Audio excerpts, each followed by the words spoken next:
October 12th, 2010.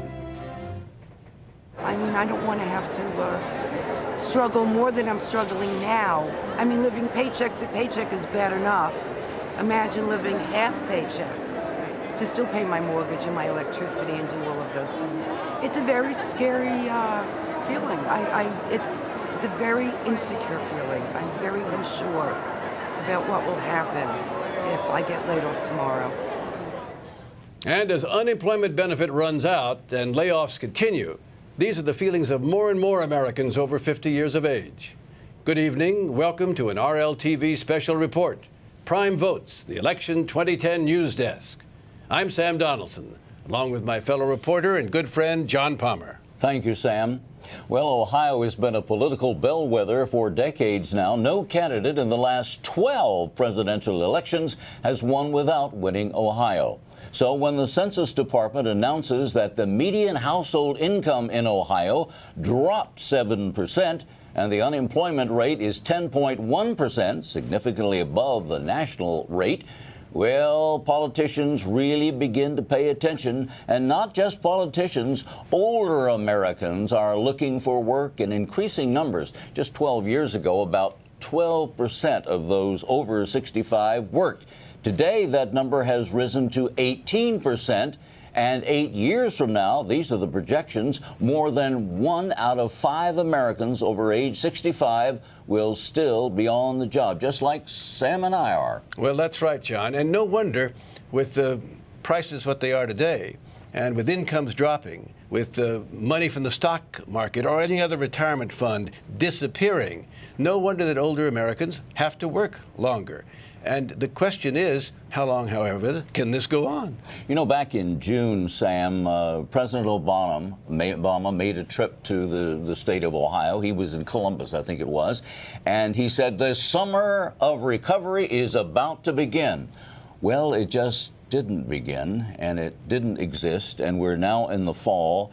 Ohio's unemployment rate, as we've talked about, is above the national average. People have lost about 20% of their net worth. The situation is very bad, and again, Ohio, a big bellwether state, very important, especially important to many of our viewers, 50 plus. That's right. Now, there are other issues, of course, in the race that the seniors are interested in. Social Security, for instance. Rob Portman, who is running for the Senate, the Republican, against Lee Fisher, and who is ahead in the polls, signed on when President George W. Bush wanted to privatize a small portion of Social Security, remember, after his reelection, signed on to that program. And, of course, his opponent keeps bringing that up. But because jobs and unemployment are the pervasive issues in Ohio, it's not apparently having the traction that in many other places it would. Sure, and that's been an issue with John Kasich, who is the Republican nominee for governor against the sitting governor, Governor Strickland. Right. And he is being tagged with having worked for Lehman Brothers. And we know what happened to Lehman Brothers. They went down in the big crash and in the recession.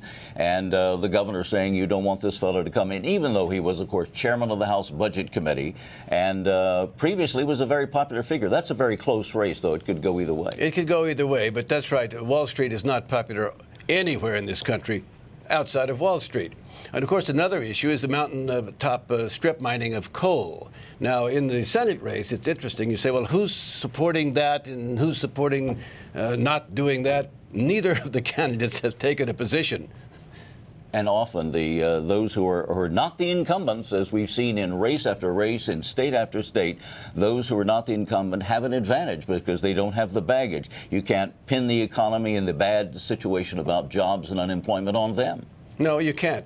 So Ohio, the center of the Rust Belt, is a place that people are watching closely because as Ohio goes, not Maine, perhaps so goes the nation. Indeed. Well, that's all the time we have for tonight. But we'll be back every weekday evening with the information voters over 50 need to know to make the crucial decisions on Election Day. Tomorrow night, which is better, knowing how to run a business or knowing your way around Washington, D.C.? In California, the voters are going to answer that one on Election Day. I'm Sam Donaldson. And I'm John Palmer. Have a great evening.